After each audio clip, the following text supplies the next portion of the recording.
This is your chemistry mentor and I welcome you to our YouTube channel Prasham study. जैसा कि आप सभी जानते ही हैं कि हमारा सॉल्यूशन चैप्टर चल रहा था 12th क्लास का और हम उसके 2 पार्ट कंप्लीट कर चुके हैं। तो अगर आपने वो 2 पार्ट नहीं देखे हैं तो उनको ज़रूर देखिएगा। आप अपने कॉन्सेप्ट वहाँ पर ज़रूर बनाइएगा क्योंकि हर एक टॉपिक जो है आपके लिए बहुत इंपॉर्टेंट रहने वाला है। ठीक है ना। तो आज हम 3rd पार्ट करने वाले हैं सॉल्यूशन चैप्टर का। ठीक, तो शुरू करते हैं हमारा 3rd पार्ट। आज की क्लास में हम क्या पढ़ने वाले हैं? आज की क्लास में जो हमारा टॉपिक रहने वाला है वो रहने वाला है सॉल्युबिलिटी। ठीक है, क्या टॉपिक रहने वाला है? सॉल्युबिलिटी। तो सबसे पहले हम सॉल्युबिलिटी के बारे में जान लेते हैं कि सॉल्युबिलिटी होता क्या है। देखो, सॉल्युबिलिटी होता है कि कितना आपका अमाउंट ऑफ सॉल्यूट डिजॉल्व्ड है, कितना आपका अमाउंट ऑफ सॉल्यूट डिजॉल्व्ड है किसी भी सॉल्वेंट के अंदर in unit volume. Unit volume के अंदर कितना सॉल्यूट का अमाउंट आपका डिजॉल्व है वो उसकी सॉल्युबिलिटी होती है। और सॉल्युबिलिटी जो है वो सैचुरेटेड सॉल्यूशन के अंदर मेज़र की जाती है। ठीक है, अब ये सैचुरेटेड सॉल्यूशन क्या होते हैं वो मैं आपको बता देती हूँ। यहाँ पे देखिए, एक ऐसा solution, a solution in which no more solute can be dissolved at a same temperature and pressure is called saturated solution. Saturated solution ऐसे सॉल्यूशन होते हैं जिसमें आप और सॉल्यूट ऐड नहीं कर सकते। ठीक है, जैसे कि मैं एक बहुत ही अच्छा सा एग्जाम्पल आपको देती हूँ। मान लो कि आपने क्या किया, आपने एक बीकर लिया। ठीक है, उस बीकर के अंदर आपने डाला थोड़ा सा पानी। ठीक है, आपने बीकर लिया और उसके अंदर थोड़ा सा पानी डाल दिया। अब आपने क्या किया, उसके अंदर चीनी मिलाना शुरू किया। आपने उसके अंदर 1 चम्मच चीनी डाली, फिर आपने उसके अंदर दूसरी चम्मच डाली, तीसरी चम्मच डाली। उसको मिलाते गए जब तक वो मिलती रही तब तक आप मिलाते रहे पानी के अंदर चीनी। ठीक है, आपको पता है कि पानी जो है वो एक सॉल्वेंट की तरह काम करेगा। जो ज़्यादा अमाउंट में होता है वो सॉल्वेंट होता है और जो कम अमाउंट में होता है वो सोल्यूट होता है। तो यहाँ पर ज़्यादा क्या है? पानी। तो पानी हमारा सॉल्वेंट है और चीनी जो कि कम अमाउंट में है वो हमारा सोल्यूट है। तो आपने सोल्यूट को कब तक मिलाया है? जब तक वो सॉल्वेंट के अंदर मिक्स होता जा रहा है। अब एक टाइम ऐसा आ चुका है जब आपका और सोल्यूट या चीनी इसमें ऐड नहीं हो सकती। तो अब जो ये सॉल्यूशन आपके पास आया है फाइनली, जिसमें आप और सोल्यूट ऐड नहीं कर सकते, इस सॉल्यूशन को हम सैचुरेटेड सॉल्यूशन बोलते हैं। क्या बोलते हैं? Saturated solution. तो सैचुरेटेड सॉल्यूशन एक ऐसा सॉल्यूशन होता है जिसमें आप और सोल्यूट ऐड नहीं कर सकते। A solution in which no more solute can be dissolved at the same temperature. Same temperature क्यों बोला गया है? अगर आपको पता हो, आपने चाशनी सुनी होगी, घर में देखी भी होगी, कभी बनते हुए कहीं ना कहीं देखी होगी। आप क्या करते हो, आप एक बीकर लेते हो, कोई भी कंटेनर लेते हो, उसके अंदर पानी लेते हो, उसमें चीनी मिलाते हो। ठीक है, अब आपने उसमें चीनी मिला दी है। जब आप उसको हीट करोगे, ठीक है, आप उसमें चीनी फुल मिला देते हो जितनी उसमें मिल सकती है। फिर आप क्या करते हो, उसको गैस पे या फिर हीट अप होने के लिए रख देते हो। फिर जब आप उसको गर्म करते रहते हो तो फिर क्या होता है, फिर उसमें जो हमारा लिक्विड है वो एक्सपेंड होता है और उसमें और चीनी या और सोल्यूट मिलने की कैपेबिलिटी आ जाती है। तो फिर आप उसे गर्म करने के बाद और चीनी मिला देते हो। ठीक है, अब ये सैचुरेटेड सॉल्यूशन बन चुका है। आप इसको और हीट करते रहो। अब आप इसको और हीट करते रहोगे तो फिर इसमें चीनी मिलने की कैपेबिलिटी और बढ़ जाएगी। तो आपने क्या किया, आपने एक सैचुरेटेड सॉल्यूशन बनाया, पर जैसे ही टेम्परेचर इंक्रीज हुआ तो वो सैचुरेटेड सॉल्यूशन अब सैचुरेटेड नहीं रहा। क्यों? क्योंकि उसमें और सोल्यूट ऐड होने की कैपेबिलिटी आ गई है। समझ गए ना? इसीलिए यहाँ पर बोला गया है at same temperature. Temperature same रहना चाहिए, क्योंकि अगर टेम्परेचर चेंज होगा तो सैचुरेटेड सॉल्यूशन जो है वो सैचुरेटेड नहीं रहेगा। ठीक है, तो वो सैचुरेटेड सॉल्यूशन होते हैं। अब जो सैचुरेटेड सॉल्यूशन नहीं होते वो क्या होते हैं? वो अनसैचुरेटेड सॉल्यूशन होते हैं। वो क्या होते हैं? Unsaturated solution. तो अनसैचुरेटेड सॉल्यूशन एक ऐसा सॉल्यूशन होता है जिसमें आप और सॉल्यूट डिसॉल्व कर सकते हो एट अ पर्टिकुलर टेम्परेचर। ठीक है, तो saturated solution are those solutions in which you can not add more solute. ठीक है, at a particular temperature and pressure. किसी पर्टिकुलर टेम्परेचर या प्रेशर पर आप जिस सॉल्यूशन के अंदर और सोल्यूट ऐड ना कर पाओ वो आपके सैचुरेटेड सॉल्यूशन, और ऐसे सॉल्यूशन जिनमें आप और सोल्यूट ऐड कर सकते हो वो आपके अनसैचुरेटेड सॉल्यूशन। कितना क्लियर हुआ?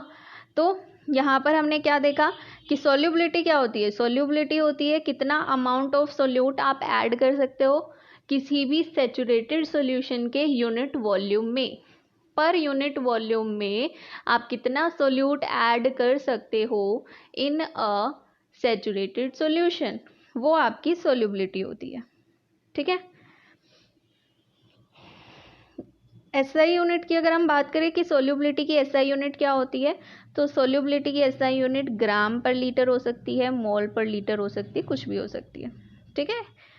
तो यूनिट क्या होगी? ग्राम पर लीटर और मोल पर लीटर यूनिट। अब सोल्यूबिलिटी जो है वो किन फैक्टर्स पर डिपेंड करती है? सोल्यूबिलिटी कई फैक्टर्स पर डिपेंड करती है। ठीक है। जिनमें से पहला फैक्टर क्या है हमारा?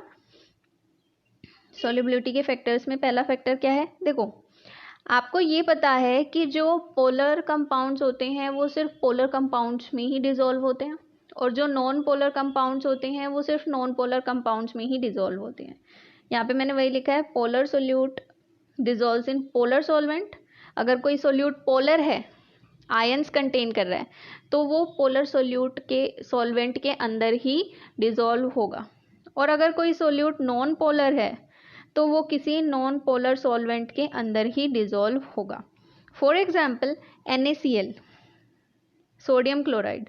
सोडियम क्लोराइड जो है वो वाटर के अंदर डिसॉल्व हो जाता है। क्यों? क्योंकि सोडियम क्लोराइड के अंदर आयंस होते हैं और वाटर के अंदर भी आयंस होते हैं।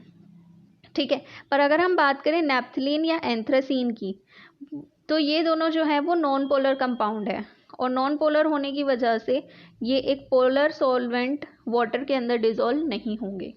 ठीक। तो इनको डिसॉल्व होने के लिए क्या चाहिए? एक नॉन पोलर कंपाउंड ही चाहिए। तो ये नॉन पोलर कंपाउंड बेंजीन के अंदर डिसॉल्व होते हैं। ठीक है। किसके अंदर डिसॉल्व होंगे? बेंजीन के अंदर। तो यहाँ पर आपने देखा कि सोडियम क्लोराइड एक पोलर कंपाउंड था, तो वो पोलर के अंदर मतलब वाटर के अंदर डिसॉल्व हुआ। और जो नैप्थलीन और एंथ्रासीन है ये दोनों ही नॉन पोलर कंपाउंड है, तो ये बेंजीन के अंदर डिसॉल्व हुए, जो कि खुद में भी नॉन पोलर कंपाउंड ही था। तो सबसे पहले तो हमारी जो सोल्यूबिलिटी है वो इसी चीज़ पर डिपेंड करती है कि हमारा सॉल्वेंट कैसा है। अगर हमारा सॉल्वेंट पोलर है तो उसके अंदर कोई पोलर सोल्यूट ही डिसॉल्व होगा, और अगर हमारा सॉल्वेंट नॉन पोलर है तो उसके अंदर कोई नॉन पोलर सोल्यूट ही डिसॉल्व होगा। आई होप आपको इतना समझ आ गया होगा। पहला फैक्टर कि polar dissolves in polar and non polar dissolves in non polar. Clear है? मैंने यहाँ पे आपको एग्जाम्पल की हेल्प से एक्सप्लेन कर दिया। आगे बढ़ते हैं। नेक्स्ट आपको दो टर्म समझा रही हूँ मैं, ये टर्म्स आपके काम आएंगी। ठीक है। ये आपको पता होना चाहिए, बेसिक टर्म्स है। देखो, सबसे पहले टर्म हमारी है डिसोल्यूशन। डिसोल्यूशन क्या होता है? जब एक सॉलिड सोल्यूट, देखो मैं सोल्यूट और सॉल्वेंट टर्म को बार बार यूज कर रही हूँ, आपको पता होना चाहिए। सोल्यूट होता है जो कि कम अमाउंट में होता है, सॉल्वेंट जो कि ज़्यादा अमाउंट में होता है। ठीक है। सॉल्वेंट सिर्फ एक होता है, सोल्यूट एक से ज़्यादा हो सकते हैं। ठीक है ना। तो डिसोल्यूशन क्या होता है? जब एक when a solid solute is added to a solvent, जब एक सॉलिड सोल्यूट को आप किसी सॉल्वेंट के अंदर ऐड करते हैं तो some solute dissolves and its concentration increases in solution. अब होता क्या है, जब आप किसी सॉल्वेंट के अंदर कोई सॉलिड सोल्यूट ऐड करते हो तो उसका कुछ अमाउंट सॉल्यूशन में डिसॉल्व हो जाता है, सॉल्वेंट में डिसॉल्व हो जाता है और उसकी कंसंट्रेशन बढ़ जाती है। इसी प्रोसेस को डिसोल्यूशन बोलते हैं। जैसे मान लो पानी के अंदर मैंने चीनी मिलाई, जब मैंने पानी के अंदर चीनी मिलाई तो चीनी पानी के अंदर घुल जाएगी, तो पानी के अंदर चीनी का अमाउंट बढ़ गया ना, तो उसको डिसोल्यूशन बोल देते हैं। क्लियर है?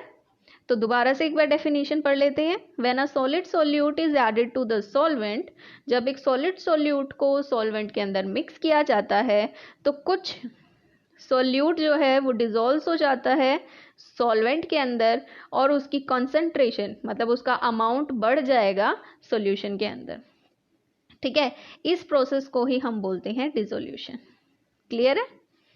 आगे बढ़ते हैं। नेक्स्ट टर्म है क्रिस्टलाइजेशन। क्रिस्टलाइजेशन क्या होता है? क्रिस्टल्स की फॉर्मेशन की जो प्रोसेस होती है वो क्रिस्टलाइजेशन होती है। इसका मतलब some solute particle in solution, कुछ जो सोल्यूट पार्टिकल होते हैं सॉल्यूशन के अंदर वो क्या करते हैं, वो कोलाइड करते हैं सॉलिड सोल्यूट से, वो सॉलिड सोल्यूट से कोलाइड करते हैं मतलब टकराते हैं और क्या करते हैं, सेपरेट आउट हो जाते हैं सॉल्यूशन से। ठीक है, होता क्या है, जब आपके कुछ सोल्यूट पार्टिकल सॉलिड सोल्यूट से टकराते हैं, आपस में कोलाइड करते हैं, तो वो सॉल्यूशन से अलग हो जाते हैं।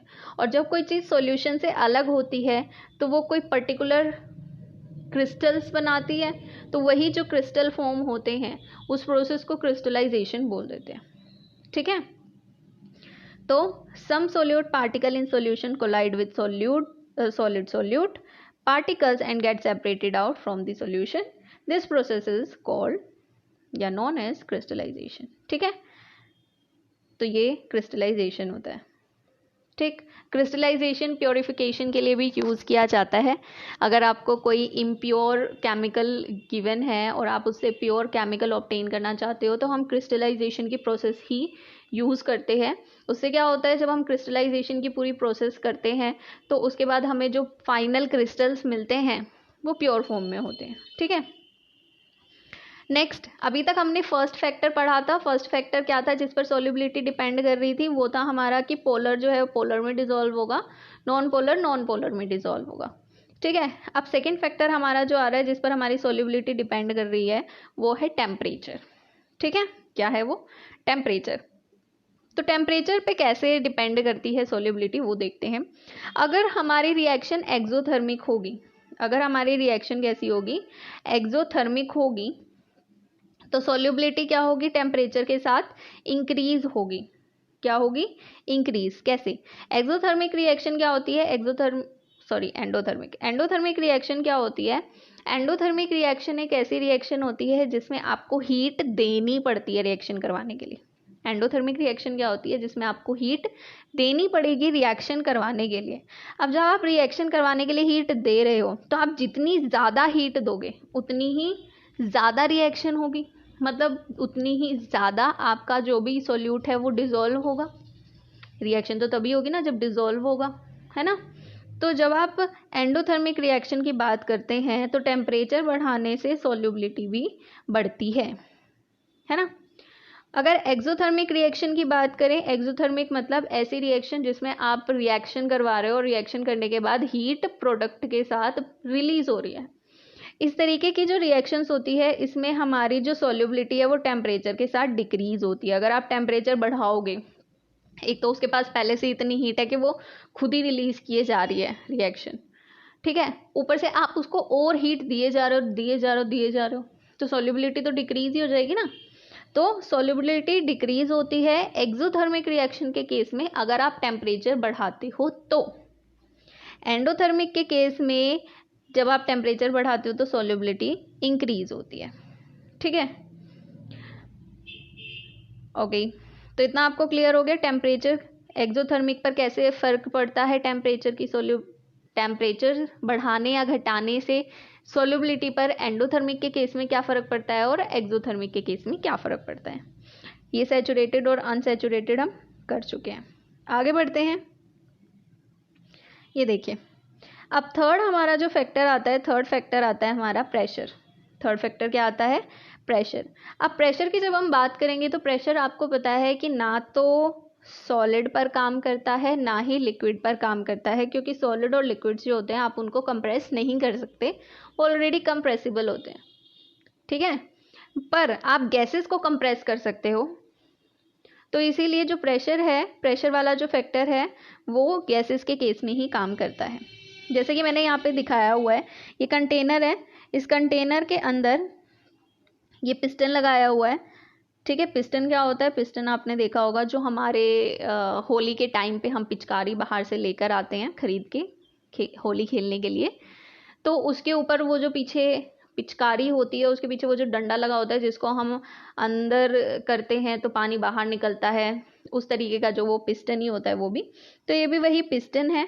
अब इस पिस्टन के ऊपर क्या रखा हुआ है, ये वेट रखा हुआ है, एक वेट रखा हुआ है, एक वेट रखा हुआ है तो प्रेशर कम है। ठीक, यहाँ पर भी सेम कंटेनर है, इसके ऊपर 3 वेट रखे हुए हैं, तो मतलब यहाँ पर प्रेशर ज़्यादा है। तो देखो जब यहाँ पर प्रेशर कम था इस वाले कंटेनर में, तो गैस के पार्टिकल क्या थे, दूर दूर थे, है ना, गैस के पार्टिकल दूर दूर थे। पर जब हमने वेट बढ़ाया तो प्रेशर बढ़ा, वेट बढ़ाया तो प्रेशर बढ़ा, और प्रेशर बढ़ते ही जो गैस के पार्टिकल है वो पास पास आ गए। तो पास पास आने से क्या हुआ, पर यूनिट वॉल्यूम में जो आपके नंबर ऑफ पार्टिकल्स होंगे वो इंक्रीज हो जाएंगे। पर यूनिट वॉल्यूम में नंबर ऑफ पार्टिकल्स जो हैं गैस के वो इंक्रीज हो जाएंगे। इसका मतलब सॉल्युबिलिटी इंक्रीज हो गई। सॉल्युबिलिटी होती क्या है, पर यूनिट वॉल्यूम में कितने सोल्यूट पार्टिकल डिजॉल्व है। तो यहाँ पर यूनिट वॉल्यूम में जो नंबर ऑफ पार्टिकल्स हैं वो कम है, और इस वाले केस में number of particles per unit volume ज़्यादा है। मतलब यहाँ सेकेंड केस में सॉल्युबिलिटी ज़्यादा है और फर्स्ट केस में सॉल्युबिलिटी कम है। इससे हमें क्या पता चला, इससे हमें ये पता चला कि जब हम प्रेशर इंक्रीज करते हैं तो सॉल्युबिलिटी भी इंक्रीज होती है। क्या पता चला कि अगर हम प्रेशर इंक्रीज करते हैं तो सॉल्युबिलिटी भी इंक्रीज होती है। ठीक है, ये हमें पता चला इस एग्जाम्पल से। ठीक है, आगे बढ़ते हैं। अब आता है हमारा हेनरीज लॉ। अब हमारा कौन सा लॉ आता है, हेनरीज लॉ।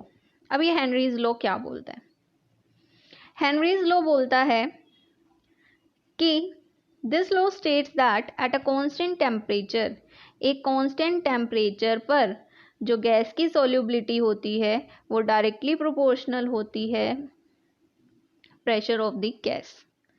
ठीक है, क्या बोला कि एक पर्टिकुलर टेम्परेचर पर एट अ कांस्टेंट टेम्परेचर जो गैस की सॉल्युबिलिटी होती है लिक्विड के अंदर, लिक्विड के अंदर कितनी गैस डिसॉल्व होगी, वो जो सॉल्युबिलिटी होती है वो डायरेक्टली प्रोपोर्शनल होती है किसके, प्रेशर ऑफ गैस, कितना गैस प्रेशर लगा रही है।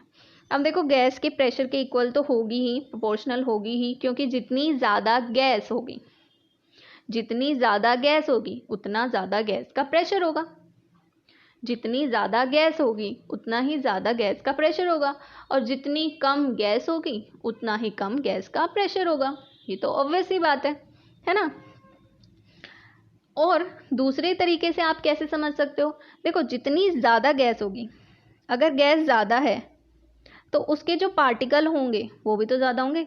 गैस ज़्यादा है का मतलब क्या है, गैस के अंदर गैस के पार्टिकल ज़्यादा है, गैस के पार्टिकल ज़्यादा है तो गैस के पार्टिकल्स का जो मोल फ्रैक्शन होगा वो भी ज़्यादा होगा, है ना।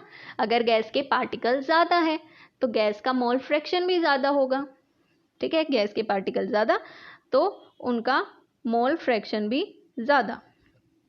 ठीक, तो दूसरे तरीके से आप कैसे समझ सकते हो, the mole fraction of gas in a solution is proportional to the partial pressure of the gas over the solution।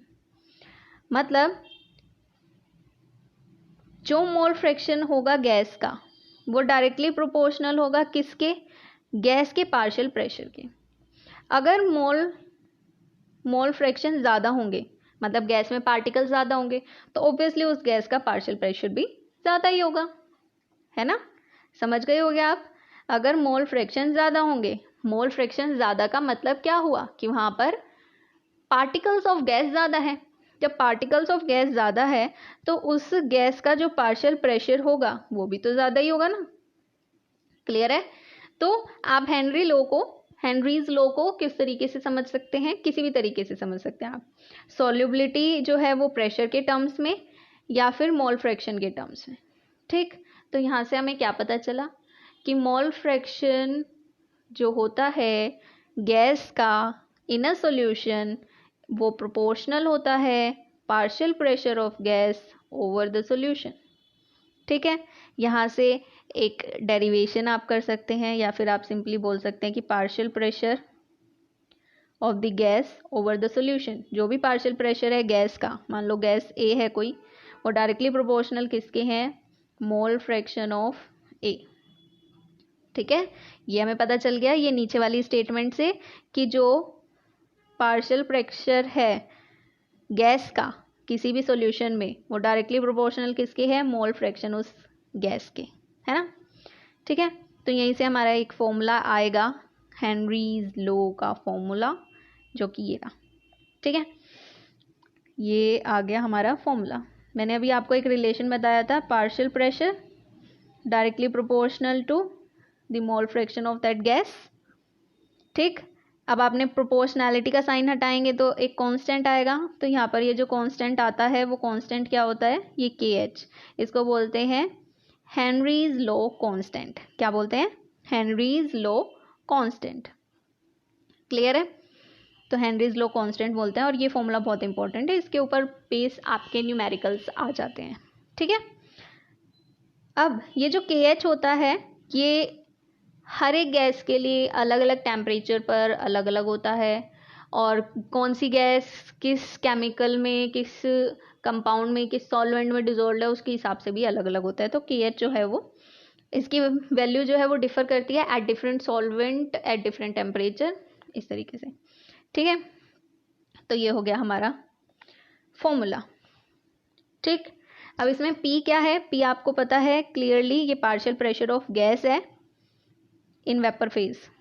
ठीक है, और X क्या है, ये मोल फ्रैक्शन है गैस का इन दी सॉल्यूशन। ठीक है, जिस गैस की बात करेंगे उसका मोल फ्रैक्शन सॉल्यूशन के अंदर, और ये तो मैंने आपको बता ही दिया, ये हेनरीज लॉ कांस्टेंट है। ठीक, ये ग्राफ हमें क्या दिखा रहा है, ये ग्राफ हमें वही प्रोपोर्शनैलिटी का रिलेशन बता रहा है। मैंने आपको बताया था कि जो पार्शियल प्रेशर होता है वो डायरेक्टली प्रोपोर्शनल होता है मोल फ्रैक्शन की, इसीलिए आप देखोगे कि यहाँ पे जो ग्राफ बन रहा है वो भी एक स्ट्रेट लाइन ग्राफ बन रहा है, क्योंकि जब कोई दो क्वांटिटीज प्रोपोर्शनल होती है तभी स्ट्रेट लाइन ग्राफ बनता है। तो KH की वैल्यू अगर आपको फाइंड करनी है तो आप यहाँ से इसका स्लोप फाइंड कर सकते हैं। ठीक है, आप इसका ये स्लोप फाइंड करेंगे, जब आप ये स्लोप फाइंड करेंगे तो KH की वैल्यू आ जाएगी, क्योंकि यहाँ पे KH की वैल्यू होगी क्या, P upon mole fraction of the gas. ठीक है, तो इस तरीके से आप निकाल सकते हैं। आई होप इतना आपको क्लियर हो गया होगा। SI यूनिट क्या होती है इसकी, KH की, वो डिपेंड करती है जो भी पार्शियल प्रेशर की यूनिट होगी, क्योंकि मोल फ्रैक्शन की खुद की तो कोई यूनिट होती नहीं है, क्योंकि ऊपर भी फ्रैक्शन मोल्स आते हैं, नीचे भी मोल्स आते हैं, तो मोल से मोल्स तो कट गए, तो मोल फ्रैक्शन की खुद की तो कोई यूनिट नहीं होती। तो हेनरीज लॉ कांस्टेंट की जो भी यूनिट होती है वो डिपेंड करती है कि पार्शियल प्रेशर की क्या यूनिट है। ठीक है, आगे बढ़ते हैं। अब जो KH है हमारा, KH वो डिपेंड करता है गैस के नेचर पे और सॉल्यूट के नेचर, सॉल्वेंट के नेचर पे। ठीक है, दो चीज़ों पर डिपेंड करता है KH, एक तो गैस के नेचर पर और दूसरा डिपेंड करता है सॉल्वेंट के नेचर पर, दोनों के नेचर पर डिपेंड करता है। ठीक, ये जो सारे पॉइंट्स मैं आपको बता रही हूँ सारे बहुत छोटी छोटी चीज़ें हैं, बहुत बेसिक चीज़ें हैं, पर क्वेश्चन जो है बेसिक चीज़ों से ही बनते हैं। ठीक है, तो इसीलिए ये नहीं सोचेंगे कि ये तो क्या बेसिक सी चीज़ें हैं, इनमें कहाँ एग्जाम में क्वेश्चन पूछे जाएंगे। ये बहुत बड़ी गलतफहमी होती है कि हम लोग मान लेते हैं कि ऊपर ऊपर से पढ़ेंगे तो काम चल जाएगा। नहीं, इस टॉपिक में से आगे कॉम्पिटिटिव एग्जाम्स में भी क्वेश्चंस आते हैं, JEE वगैरह में भी क्वेश्चन आते हैं, तो आप इन टॉपिक्स को बहुत अच्छे से करिए, अपने बेसिक को अच्छे से बनाइए, ताकि एग्जाम्स आगे जाकर अगर आप कॉम्पिटिटिव एग्जाम की तैयारी करेंगे तो उसमें बहुत ज़्यादा हेल्प होगी, है ना। तो मैंने यहाँ पे क्या बताया कि जो हमारा हेनरीज कांस्टेंट होता है वो हमारे नेचर ऑफ गैस पर और सॉल्वेंट के नेचर दोनों पर डिपेंड करता है। अब मैंने ये भी आपको बता ही दिया है, डिफरेंट गैसेस के लिए KH की वैल्यू डिफरेंट होती है, सेम टेम्परेचर पर वो डिपेंड करता है कि सॉल्वेंट कौन सा है। ठीक, अब जो अबव इक्वेशन हमने ली थी, अबव इक्वेशन मतलब कौन सी इक्वेशन की बात कर रहे हैं, partial pressure of the gas is equals to Henry's constant into partial mole fraction of that gas. ठीक है, इसकी बात कर रहे हैं। यहाँ से आपको एक चीज़ मिलेगी, हेनरीज कांस्टेंट KH जो है वो किसके इक्वल होगा, partial pressure of gas upon mole fraction of that gas. ठीक है, अब यहाँ से आपका एक रिलेशन निकल के आया कि यहाँ पर इन दोनों के बीच एक इन्वर्स रिलेशन है, हेनरीज कांस्टेंट और मोल फ्रैक्शन, इन दोनों के बीच में क्या है, इन्वर्स रिलेशन है। मतलब अगर मोल फ्रैक्शन इंक्रीज होगा तो KH की वैल्यू डिक्रीज होगी, और मोल फ्रैक्शन अगर डिक्रीज होगा तो आपकी KH की वैल्यू इंक्रीज होगी। ठीक है, इन दोनों के बीच इन्वर्स रिलेशन आया। अब इस इन्वर्स रिलेशन से क्या प्रूफ होता है वो देख लेते हैं। ठीक है, देखो यहाँ पे क्या लिखा हुआ है, from the above equation the higher value of KH at a given pressure the lower the solubility of the gas. Solubility उतनी कम होगी। कैसे? आपने देखा था KH इन्वर्सली प्रोपोर्शनल आ रहा है मोल फ्रैक्शन की, है ना। अब क्या है, मोल फ्रैक्शन अगर कम है, मोल फ्रैक्शन अगर कम है मतलब गैस जो है वो लिक्विड के अंदर कम है, गैस लिक्विड के अंदर कम है, इसका मतलब सॉल्युबिलिटी कम होगी, तभी गैस जो है वो लिक्विड के अंदर कम है। तो इस केस में जब सॉल्युबिलिटी कम होगी तो हमारे KH की वैल्यू ज़्यादा होगी। ठीक है, जब सॉल्युबिलिटी कम होगी तो KH की वैल्यू ज़्यादा होगी। क्यों? क्योंकि अभी हमने देखा कि दोनों के बीच में इन्वर्स रिलेशन होता है। अब दूसरा केस क्या होगा, अगर मोल फ्रैक्शन ज़्यादा है, अगर मोल फ्रैक्शन ज़्यादा है इसका मतलब लिक्विड के अंदर जो हमारे पार्टिकल्स ऑफ गैस हैं वो ज़्यादा है। अगर पार्टिकल गैसेस के ज़्यादा है लिक्विड के अंदर मतलब ज़्यादा सोल्यूबल है, तो सोल्यूबिलिटी ज़्यादा होने की वजह से यहाँ पर KH की वैल्यू कम हो जाएगी। बात समझ में आ गई? तो दोनों का इन्वर्स रिलेशन होता है। ठीक, यही चीज़ मैंने यहाँ पर लिखी हुई है। क्या लिखा है उसको देखते हैं। That the higher the value of KH at a given pressure, given pressure पर अगर KH की वैल्यू हाई है तो सोल्यूबिलिटी कम होगी क्योंकि मोल फ्रैक्शन कम होगा। क्लियर हो गई इतनी बात? ठीक है, आगे क्या बोला जा रहा है, it is also known that it's value increases with increase in temperature and decreases with solubility. अगर टेम्परेचर इंक्रीज होगा तो KH की वैल्यू इंक्रीज होगी, और सोल्यूबिलिटी डिक्रीज होगी तो KH की वैल्यू इंक्रीज होगी। वो कैसे, वो मैंने अभी आपको बताया ही है। दोबारा से एक बार देख लीजिए, KH जो है इन्वर्सली प्रोपोर्शनल है मोल फ्रैक्शन ऑफ गैस। अगर मोल फ्रैक्शन ज़्यादा है तो मतलब सोल्यूबिलिटी ज़्यादा है, सोल्यूबिलिटी ज़्यादा है तो KH की वैल्यू कम है। ठीक है, सेम अगर मोल फ्रैक्शन कम है मतलब पार्टिकल्स लिक्विड के अंदर कम है, सोल्यूबिलिटी कम है। अगर सोल्यूबिलिटी कम है तो KH की वैल्यू ज़्यादा हो जाएगी। ठीक है, तो ये आपका कॉन्सेप्ट है अभी तक का। आई होप इतना आपको समझ में आ रहा होगा। अगर आपको इतना समझ में आ गया, ये टेम्परेचर वाली बात भी आपको समझ आ गई कि टेम्परेचर अगर इंक्रीज़ होता है तो KH की वैल्यू इंक्रीज़ होती है, और जैसे ही KH की वैल्यू इंक्रीज़ होगी आपकी सोल्यूबिलिटी डिक्रीज़ हो जाएगी, सोल्यूबिलिटी डिक्रीज़ हो जाएगी। तो इसी वजह से जो एक्वेटिक स्पीशीज़ होते हैं, एक्वेटिक एनिमल्स होते हैं, वो कोल्ड वाटर के अंदर ज़्यादा कंफर्टेबल होते हैं वार्म वाटर के कंपैरिजन में। ऐसा क्यों होता है? ऐसा इसीलिए होता है क्योंकि अगर कोल्ड वाटर है, कोल्ड वाटर का है तो टेम्परेचर क्या होगा, कम। टेम्परेचर कम होगा तो KH की वैल्यू क्या होगी, कम, क्योंकि दोनों डायरेक्टली प्रोपोर्शनल होते हैं। अगर टेम्परेचर कम है तो KH की वैल्यू भी कम होगी। और अगर KH की वैल्यू कम है तो आपका जो मोल फ्रैक्शन है वो ज़्यादा होगा। अगर मोल फ्रैक्शन ज़्यादा है मतलब लिक्विड के अंदर गैस का अमाउंट ज़्यादा है तो सोल्यूबिलिटी ज़्यादा है। यहाँ पर एक्वेटिक एनिमल्स को कौन सी गैस चाहिए होती है, ऑक्सीजन गैस। तो ऑक्सीजन गैस की सोल्यूबिलिटी बढ़ जाएगी कोल्ड वाटर के अंदर। ठीक है ना, क्योंकि जब कोल्ड वाटर की बात कर रहे हैं तो टेम्परेचर कम है, टेम्परेचर कम है तो KH की वैल्यू कम है, KH की वैल्यू कम है तो मोल फ्रैक्शन ऑफ गैस, यहाँ पर गैस कौन सी है, ऑक्सीजन, तो ऑक्सीजन का मोल फ्रैक्शन ज़्यादा है, मतलब वाटर के अंदर ऑक्सीजन का अमाउंट ज़्यादा है। और जब ऑक्सीजन का अमाउंट वाटर के अंदर ज़्यादा होगा तो एक्वेटिक एनिमल्स तो खुश होंगी, है ना। इसी वजह से जो आपके एक्वेटिक एनिमल्स होते हैं वो कोल्ड वाटर में ज़्यादा कंफर्टेबल होते हैं as compare to warm water. I hope इतना आपको अच्छे से क्लियर हो गया होगा।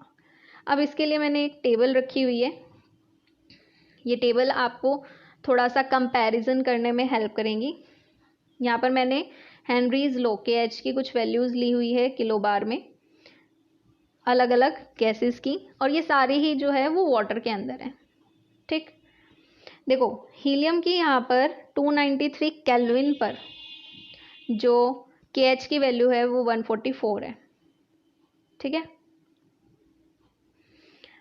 हाइड्रोजन की 69 और नेक्स्ट नाइट्रोजन की 76।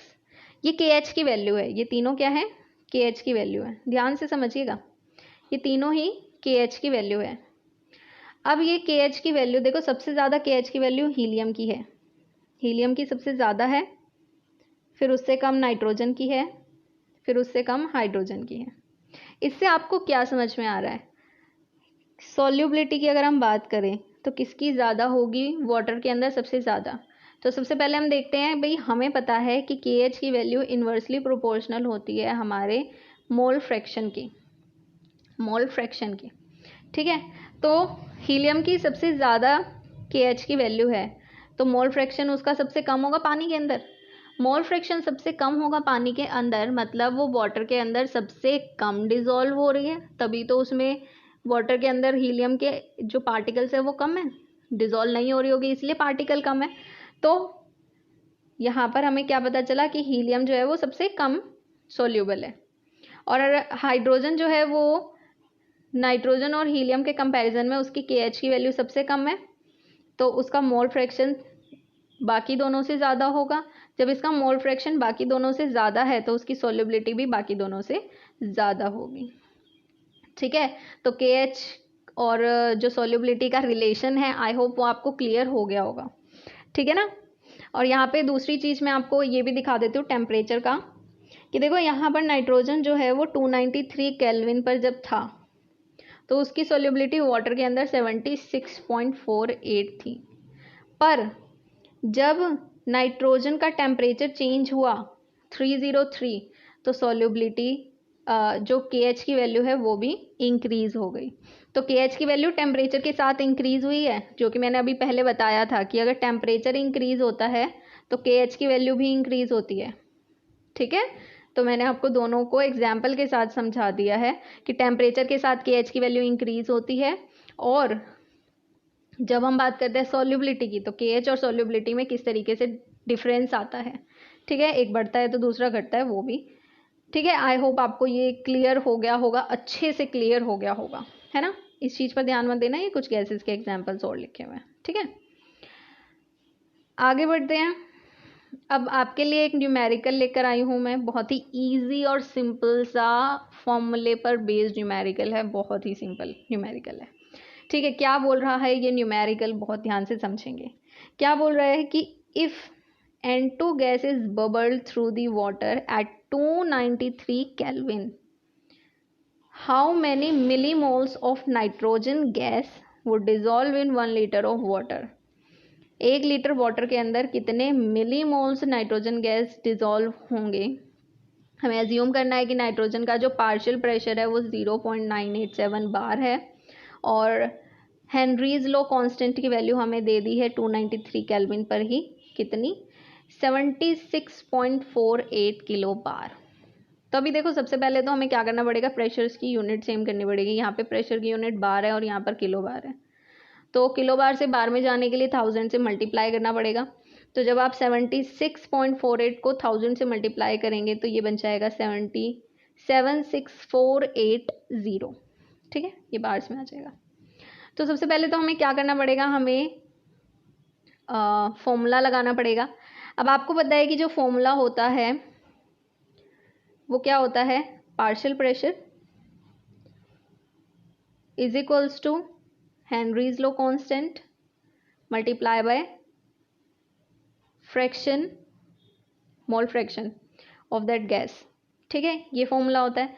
अब वही हमारे पास KH की वैल्यू है, हमारे पास पार्शियल प्रेशर है, हमारे पास मोल फ्रैक्शन हमें निकालना है। मोल फ्रैक्शन कैसे निकलेगा, मोल फ्रैक्शन वो भी देख लीजिए। अब देखो, जो जो वैल्यूज़ पता है उसकी वैल्यू पुट करेंगे। मोल फ्रैक्शन की वैल्यू हमें नहीं पता तो उसको हमने अलग से रख दिया।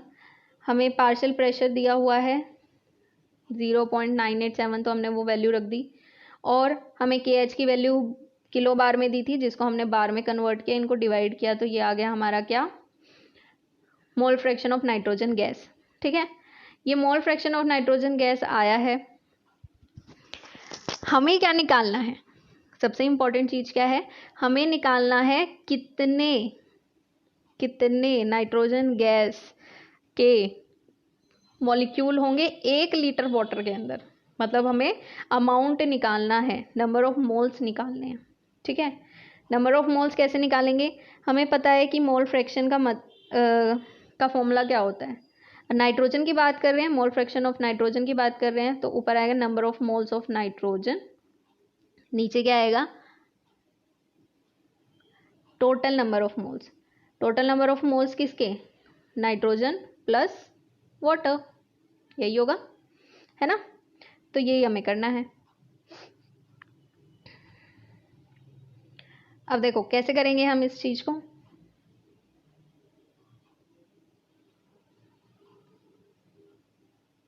ठीक है भाई, अब शुरू करते हैं आगे हमारा क्वेश्चन। देखो यहाँ पे हमें नाइट्रोजन के नंबर ऑफ मोल्स नहीं पता, तो हमने इसको n ही रखा है। नीचे टोटल आएंगे जिसमें n हमारे हो गए नाइट्रोजन के, जो कि हमें नहीं पता, साथ में 55.5 मोल्स हो गए वाटर के। अब ये 55.5 मोल्स कैसे निकले, हमें 1 लीटर दिया हुआ है। वॉल्यूम से नंबर ऑफ मोल्स कैसे निकालते हैं, ये हमने पिछली क्लासेस में डिस्कस किया हुआ है, तो वहाँ से 55.5 मोल्स आ गए। अब देखो होता क्या है, सॉल्यूट जो है हम यहाँ पर डाइल्यूटेड लेते हैं, हमारा जो भी सॉल्यूशन होता है। और डाइल्यूटेड सॉल्यूशन का मतलब क्या है कि हमारा सॉल्वेंट जो है वो सोल्यूट के कंपैरिजन में बहुत ज़्यादा है। तो हम ऐसा मान लेते हैं, ठीक है, हम ऐसा मान लेते हैं कि जो हमारा मोल फ्रैक्शन है नाइट्रोजन का वो वाटर के कंपैरिजन में बहुत ज़्यादा कम है, ठीक है, बहुत ज़्यादा कम है, इसलिए हम नाइट्रोजन के मोल फ्रैक्शन को नेग्लेक्ट कर देते हैं, ठीक है। तो इसीलिए नीचे जो है डिनोमिनेटर में हमारे पास ये नाइट्रोजन का नेग्लेक्ट हो जाएगा और सिर्फ बचेगा वाटर का, तो n/55.5, ठीक है। और ये वाली वैल्यू हमने अभी यहाँ पे निकाली थी। अब इस पूरे को सॉल्व करेंगे, जब इस पूरे को सॉल्व करेंगे तो हमारी n की वैल्यू आ जाएगी, ये हमारी n की वैल्यू आ गई, ठीक है भाई, n की वैल्यू आ गई। ये हमारी मोल्स में आई है, पर हमें किस में चाहिए, हमें मिली मोल्स में चाहिए, है ना। हमें क्वेश्चन में बोला गया था हाउ मैनी मिली मोल्स, तो मिली मोल्स में कन्वर्ट करने के लिए हम क्या करेंगे, हमारी जो वैल्यू है उसको 1000 से मल्टीप्लाई कर देंगे, और जब इसको 1000 से मल्टीप्लाई करेंगे तो हमारे पास आ जाएगा आंसर, ठीक है। तो इस तरीके से हमने इसको सॉल्व किया, कुछ नहीं है, बस सिंपली आपको फॉर्मूले के अंदर पुट करते हुए जाना था और आपके पास आंसर आ जाएगा, ठीक है। तो ये हमारा न्यूमेरिकल था। न्यूमेरिकल करने से क्या होता है ना, हमारा जो कॉन्सेप्ट है वो ज़्यादा क्लियर हो जाता है और चीज़ें जो हैं वो अच्छे से दिमाग में बैठ जाती है। और जितने ज़्यादा न्यूमेरिकल हम करते हैं ना, तो फॉर्मूले जो हैं वो याद भी हमें ज़्यादा अच्छे से हो जाते हैं। वैसे रटने बैठेंगे तो फिर अच्छे से याद नहीं हो पाते हैं, बहुत देर लग जाती है। और अगर आप क्वेश्चन को करते रहेंगे तो आपको पता भी नहीं चलेगा कि कब आपको फॉर्मूला याद भी हो गया, है ना। तो ये हमारा न्यूमेरिकल था, छोटा सा ईजी सा। अब देखो नेक्स्ट क्या है, नेक्स्ट आते हैं हेनरीज लॉ की एप्लीकेशंस। मतलब आपको हेनरीज लॉ जो है वो कहाँ कहाँ देखने को मिलता है, ठीक है। जो आपका हेनरीज लॉ है वो आपको बहुत जगह पर देखने को मिलेगा, आपकी जो डेली लाइफ है उसमें, ठीक है। जैसे कहाँ पर, जैसे कोल्ड ड्रिंक्स में आपने देखा होगा, जितनी भी कोल्ड ड्रिंक्स होती हैं, पेप्सी टाइप, है ना, सोडा, इन सब के अंदर क्या होता है, आपने देखा होगा, आपको पता होगा कि कार्बन डाइऑक्साइड गैस को उसके अंदर डाल के कंप्रेस करके डाला हुआ होता है। तो होता क्या है, जब आप उसका ढक्कन खोलते हैं तो वो गैस जो है वो एकदम से बाहर निकल कर आती है। ऐसा क्यों होता है, क्योंकि हमने उस कार्बन डाइऑक्साइड गैस को हाई प्रेशर के अंदर बोतल के अंदर भरा होता है। हमने बोतल के अंदर उसको हाई प्रेशर के साथ भरा होता है, और जैसे ही आप ढक्कन खोलते हैं तो प्रेशर जो है वो रिड्यूस हो जाता है, प्रेशर कम हो जाता है, और जैसे ही प्रेशर कम होगा वैसे ही सॉल्युबिलिटी भी कम हो जाएगी, सॉल्युबिलिटी कम होगी और जो आपका गैस है वो निकल कर बाहर आ जाएगी, ठीक। नेक्स्ट आपको कहाँ देखने को मिलता है, स्कूबा डाइवर्स। स्कूबा डाइवर्स आपने देखे होंगे, जो पानी के अंदर डाइव करते हैं, अंदर तक जाते हैं, ठीक है। वो जो स्कूबा डाइवर्स होते हैं आपने देखा होगा, उनके साथ एक टैंक होता है, गैस फिल होती है उसके अंदर हीलियम गैस फिल होती है। अब हीलियम गैस क्यों फिल होती है, हमें तो ऑक्सीजन की रिक्वायरमेंट होती है, तो हम हीलियम गैस को क्यों लेकर जाते हैं नीचे? उसका रीज़न क्या होता है, बहुत ध्यान से समझना। जो स्कूबा डाइवर होते हैं वो high concentration dissolve gas while breathing at high pressure under water. अब क्या होगा, जब वो नीचे जाएंगे पानी के अंदर, जब हम जाते हैं तो प्रेशर जो है वो क्या होता है, इंक्रीज होता है ना। ये आप सभी को पता है कि जब हम पानी के अंदर जाते हैं तो प्रेशर जो है वो इंक्रीज होता है। जब प्रेशर इंक्रीज होता है तो प्रेशर इंक्रीज होगा तो सोल्यूबिलिटी इंक्रीज होगी, डायरेक्टली प्रोपोर्शनल होता है। प्रेशर अगर इंक्रीज होगा तो सोल्यूबिलिटी भी इंक्रीज होगी।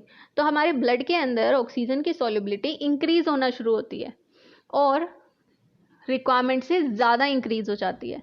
ठीक है, तो उसके बाद क्या होता है, जब डाइवर दोबारा से सरफेस पर आता है तो जब वो नीचे था, नीचे सोल्यूबिलिटी के प्रेशर ज़्यादा था तो हमारे ब्लड के अंदर जो सोल्यूबिलिटी थी ऑक्सीजन की और बाकी गैसेस की, नाइट्रोजन की, वो इंक्रीज हो गई।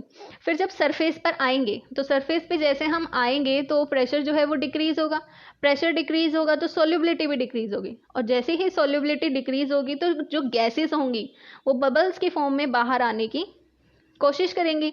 अब जब ब्लड से वो बबल्स की फॉर्म में बाहर आने की कोशिश करती हैं तो जो कैपिलरीज होती है, हमारी वीन्स और आर्टरीज होती हैं, वो जो है ब्लॉक होना शुरू हो जाती हैं। ठीक है, और जब वो ब्लॉक होंगी तो मेडिकल कंडीशन, पेनफुल कंडीशन बनती है, दर्द होता है, और कई बार इससे क्या होती है, लाइफ का भी डेंजर हो जाता है, मतलब डेथ वगैरह भी हो जाती है जब वो बबल्स बन के गैसेस प्रेशर के साथ बाहर निकलती हैं।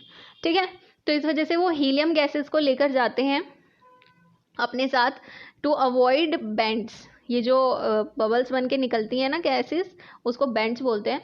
तो इन बेंड्स को अवॉइड करने के लिए वो क्या करते हैं, the toxic effects of high concentration of nitrogen in the blood, the tank used by scuba diver filled with air diluted with helium. वो हीलियम गैस क्या करती है, वो उस